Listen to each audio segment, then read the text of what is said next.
கேரளால புட்டு எப்படியோ அந்த மாதிரி எங்க கிராமத்துல சந்தவம். பச்சரிசி மாவை களியா கிண்டி சந்தவம் நெரிச்சு நாட்டுக்கோழி குழம்ப சேர்த்து சாப்பிட்டா இந்த சுவைக்கு எந்த உணவுமே ஈடினையே கிடையாது. அதே சந்தவத்துக்கூட வெள்ளை பாவியும் பொட்டுக்கடலைய பொடியா சேர்த்து சாப்பிட்டா அதனுடைய ருசி பல காலங்கள் கடந்தாலும் மறக்காத நினைவுகளா இருக்கும்.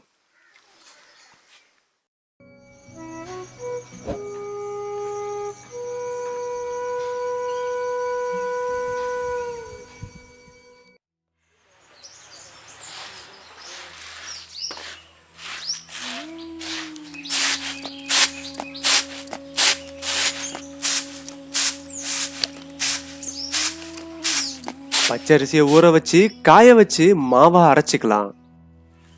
பச்சரிசிய களியா கிண்ட போறோம், அதுக்கு கொஞ்சம் தண்ணிய உலக்காய வச்சிடலாம். இதுதான் நாட்டுக்கோழி குழம்புக்காக நாங்க புடிச்சுக்கிட்ட நாட்டுக்கோழி. 1 கிலோ கூட முழுசா வரல, அநியாயத்துக்கு 500 ரூபாய். நாட்டுக்கோழியை அடிச்சு இறகு எல்லாத்தையும் சுத்தமா பிடிங்கி எடுத்துடலாம்.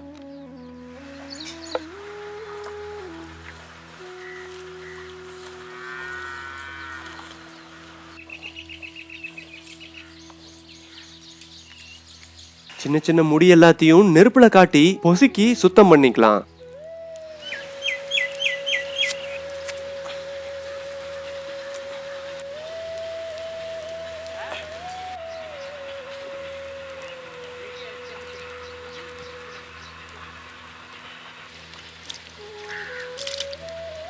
பொசுக்கி எடுத்த கோழி மேல மஞ்சளை தடவி தண்ணி ஊத்தி கழுவிக்கலாம்.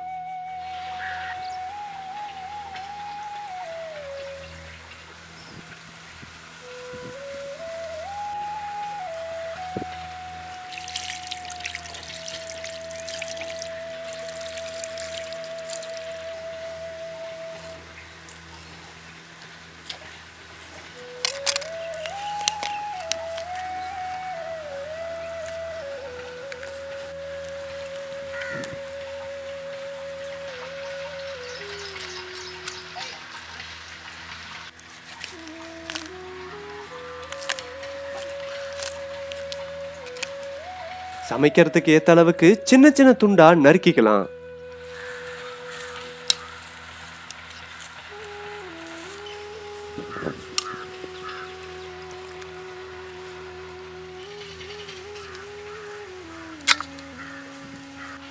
சரியான அளவுல நறுக்கிக்கிட்டாச்சு.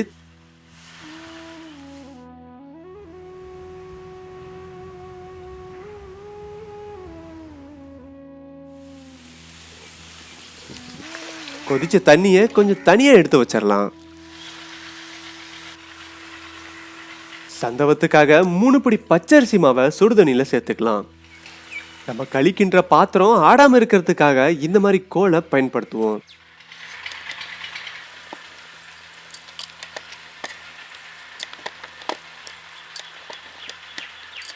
சரியான பதம் வர வரைக்கும் கட்டிப்பிடிக்காத அளவுக்கு இந்த மாதிரி களியை கிண்டிக்கிட்டே இருக்கணும்.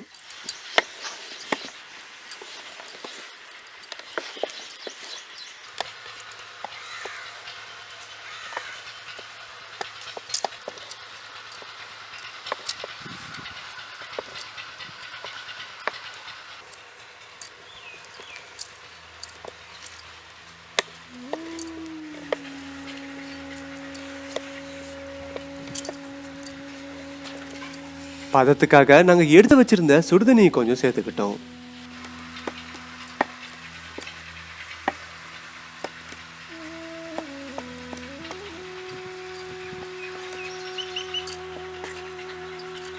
களியை கிண்டும் போது இந்த மாதிரி அந்து போகாம வந்தா இதுதான் சரியான பதம்.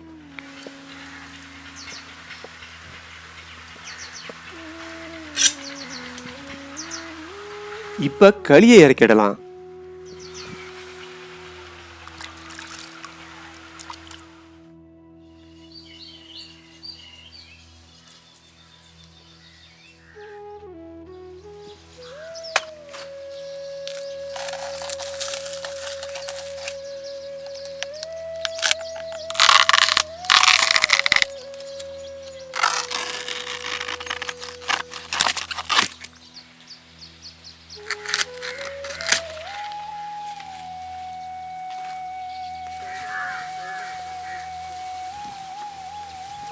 சந்தவத்தை நரிச்சு எடுக்கிறதுக்காக நாங்க வாழை மட்டையை பயன்படுத்திக்கிட்டோம்.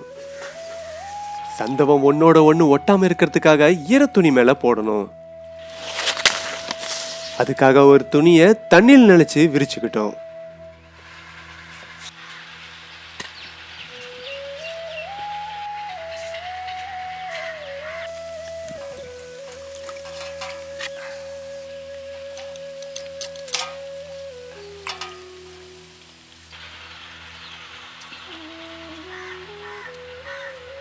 பச்சரிசி களி சூடாறதுக்குள்ள இந்த மாதிரி சந்தவ கட்டையில போட்டு நெரிச்சிக்கலாம்.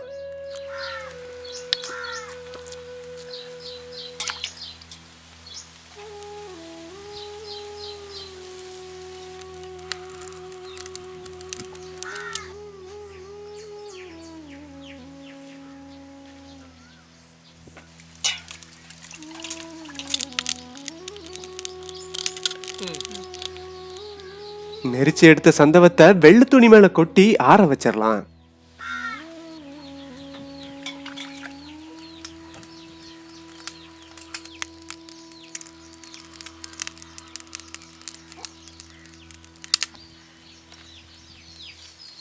சந்தவம் எல்லாம் நெரிச்சு ஆற வச்சாச்சு.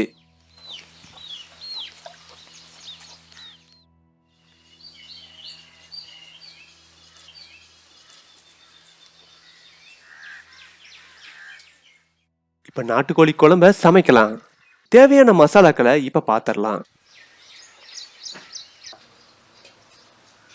100 கிராம் சின்ன வெங்காயம், 100 கிராம் வெள்ளை பூண்டு, 1/4 கிலோ பொட்டுக்கடலை, கொத்தமல்லி இலை, கருவேப்பிலை, 1 குண்டு வெல்லம், 5 தக்காளி, தேவையான அளவு கடலெண்ணெய், கடுகு, 10 வரமிளகாய், இஞ்சி, பட்டை, லவங்கு, சோம்பு மசாலா, மஞ்சத்தூள், 50 கிராம் கொத்தமல்லி. குழம்புக்கு தேவையான கறி மசாலாவை நம்மளே வறுத்து அரைச்சிக்கலாம். வரமிளகாய்,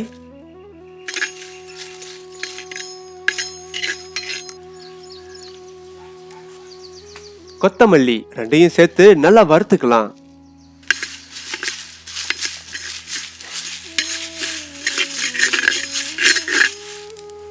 இப்ப அது கூட பட்டை லவங்கு மசாலாவையும் சேர்த்து வறுத்துக்கலாம்.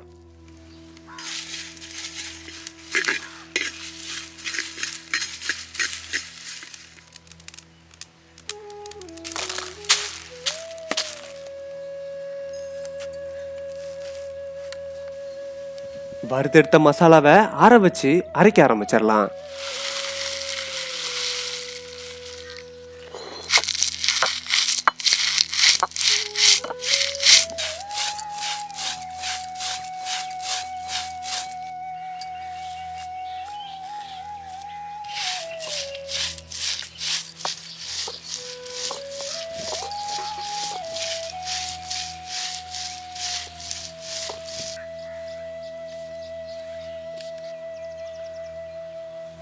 அடுத்து இஞ்சி,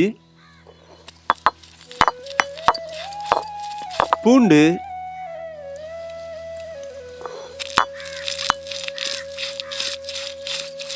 சின்ன வெங்காயம், இது மூணையும் சேர்த்து நல்லா அரைச்சிக்கலாம்.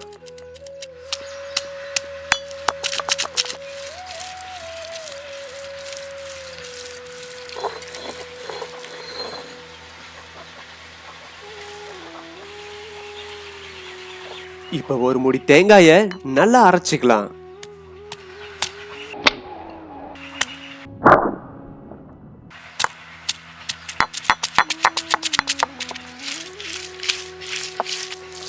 அது கூட 50 கிராம் பொட்டுக்கடலையும் சேர்த்து அரைச்சிக்கலாம்.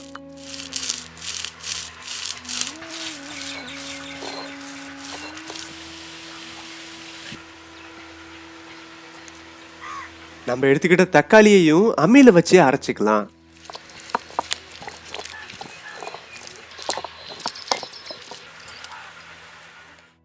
அரைக்க வேண்டிய மசாலாக்கள் எல்லாத்தையுமே அரைச்சுக்கிட்டாச்சு. இப்ப நாட்டுக்கோழி குழம்ப சமைக்கலாம். சட்டி நல்லா சூடானதும் கடலை எண்ணெயை சேர்த்துக்கலாம்.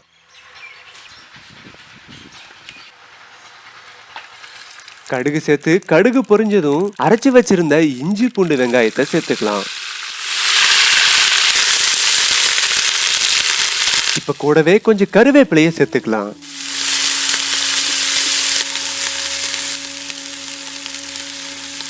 நம்ம அரைச்சு வச்சிருந்த தக்காளியையும் இப்ப சேர்த்துக்கலாம்.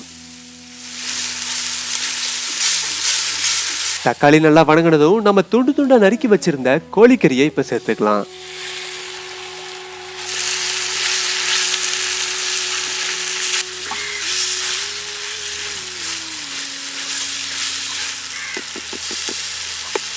தேவையான அளவுக்கு உப்பு சேர்த்துக்கலாம்.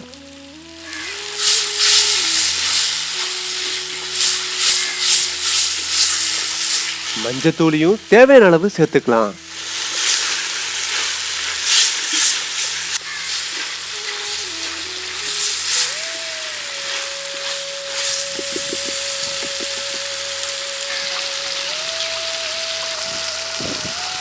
கறி ஓரளவு வணங்கிருச்சு. நம்ம அரைச்சு வச்சிருந்த மிளகாய், கொத்தமல்லி, பட்டை லவங்க மசாலாவை சேர்த்துக்கலாம். கறி வேகிறதுக்காக கொஞ்சம் தண்ணியை சேர்த்துக்கலாம்.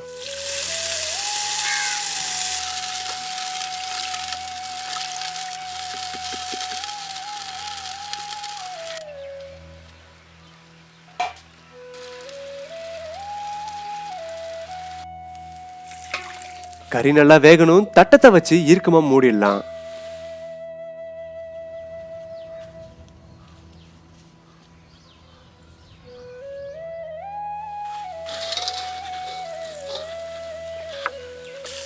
கறி நல்லா வெந்துருச்சு. இப்ப நம்ம அரைச்சு வச்சிருந்த பொட்டுக்கடலை தேங்காய தண்ணியில கரைச்சு கறியோட சேர்த்துக்கலாம்.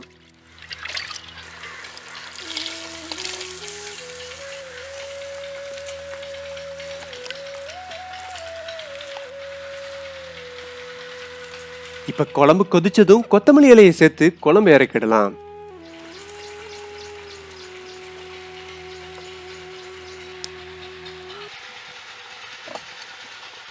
குழம்பை இறக்கி வச்சதுக்கு அப்புறம் கூட மண் சட்டியோட சூட்டுக்கு குழம்பு இன்னும் கொதிச்சுக்கிட்டு இருக்கு.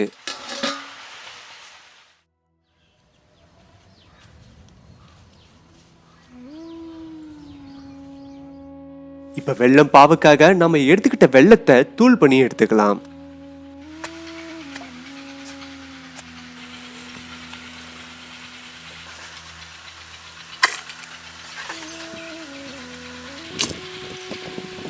வாசனைக்காக 4 ஏலக்காயவும் நசுக்கி வெல்லத்துக்கூட சேர்த்துக்கலாம்.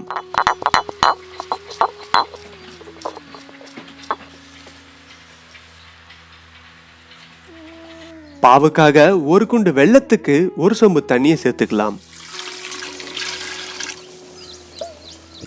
நம்ம தூள் பண்ணி எடுத்துக்கிட்ட வெல்லத்தை இப்ப தண்ணி கூட சேர்த்து நல்லா கொதிக்க வச்சுக்கலாம்.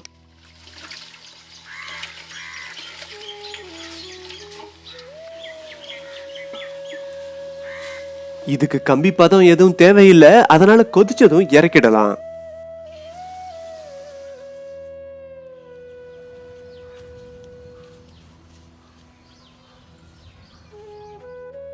கொஞ்சம் பொட்டுக்கடலைய அம்மியில வச்சு நுணுக்கி எடுத்துக்கலாம்.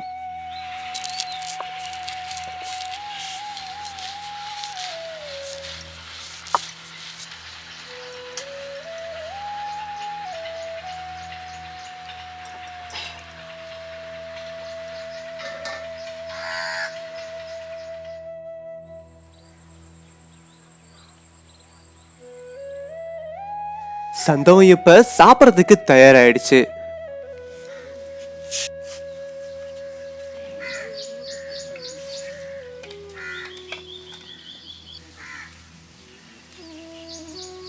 வெல்லம் பாவை சேர்த்து கொஞ்சம் பொட்டுக்கடலை தூளை சேர்த்து கலக்கி சாப்பிடும் போது எந்த கவலை இருந்தாலும் அதை மறந்தே போயிடுவோம்.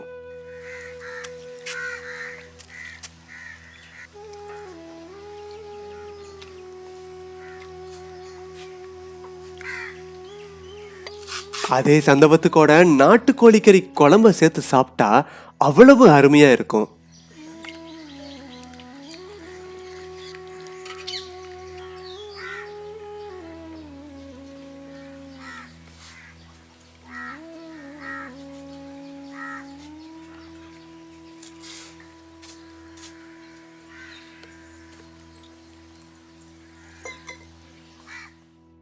காட்டில் நெல் நட்டு பச்சரிசி எடுத்துக்கிட்டு போய் அரைச்சிக்கிட்டு வந்து கோழி குழம்பு வச்சு சந்தவன் அரிசி சாப்பிட்டா நல்லாயிருக்கும். அதோட டேஸ்ட்டு இன்னொன்று வெள்ளைப்பாவு காசி கடலத்தூள் போட்டு சாப்பிட்டா சூப்பராக இருக்கும் ரெண்டும்.